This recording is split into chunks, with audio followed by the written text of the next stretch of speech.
करण्यात आला होता आणि काही गुंड्यांकडनं आणि दलालांकडनं तो धम्मध्वज काढण्यात आला होता आणि आपण सर्वांनी एकजुटी दाखवली आणि आपला धम्मध्वज इथे लावण्यासाठी हिंमत दाखवली. या सर्वांसाठी मी आपल्या सर्वांना परत एकदा जय भीम करतो. दुसऱ्या बाजूला आपण सर्वांनी दोन गोष्टी लक्षात ठेवायच्या.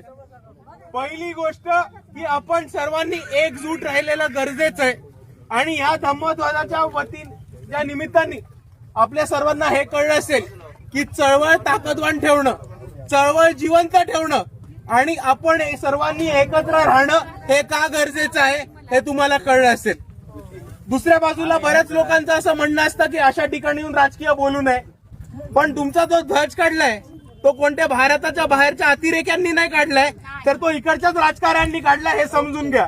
म्हणून मी जे बोलणार आहे ते राजकीयच बोलणार आहे आणि म्हणून मी एक गोष्ट म्हणतो की आपल्या विचारांचे पक्ष, आपली संघटना, बाबासाहेबांचा पक्ष, बाळासाहेबांचा पक्ष हा आपल्याला मजबूत केल्याशिवाय कोणताही पर्याय नाही. आपल्याला सर्व लोक म्हणतात काँग्रेसला मतदान करायचं, बाळासाहेबांनी काँग्रेस बरोबर युती केली पाहिजे, आपण काँग्रेसला मतदान करायचं. आपणच बघितलंय की लोह्यामध्ये काँग्रेसनी चळवळ कोणत्या परिस्थितीमध्ये संपवली आहे आणि आपल्याला कोणत्या परिस्थितीमध्ये कमजोर केले. हे ध्वज काढणारे जे गुंडे आणि दलाल होते त्यांना सुद्धा काँग्रेसच्याच नगरसेवकांचं बॅकिंग होतं हे तुम्हाला चांगल्या पद्धतीने माहिती आहे. आणि म्हणून मी आपल्या सर्वांना एवढंच म्हणतो की आज ज्या पद्धतीने आपण सर्व एकत्र आलात, आज ज्या पद्धतीने आपण इकडे ताकद दाखवली आहे, त्याच पद्धतीने आपण एकजूट राहू.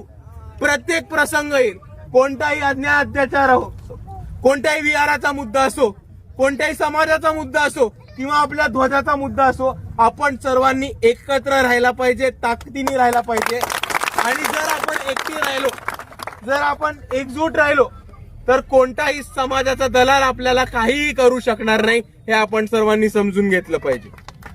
दुसऱ्या बाजूला आपण सर्वांनी समजून घ्या की ज्या लोकांनी ध्वज काढायचा प्रयत्न केला आणि ज्यांनी इकडे प्रॉब्लेम्स निर्माण केले ते कोणते मनुवादी नव्हते, कोणते परके नव्हते, तर ते आपल्यातलेच काही दलाल समाजाला विकायला निघालेले आणि चळवळीला विकायला निघालेले भडवे होते हे आपण सर्वांनी विसरू नका.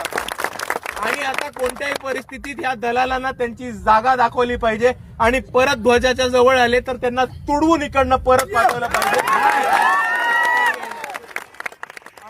बाजूला मला अजून एक गोष्ट आपल्या सर्वांसमोर मांडायची आहे की ज्या लोकांनी इकडे हिंमत करून परत ध्वज लावायचा प्रयत्न केला त्यांना इकडच्या गाव गुंड्यांनी धमकी दिली. जर धमकी आली तर सरळ फोन मला करा, त्या गुंड्यांचं काय करायचं ते मी बघतो.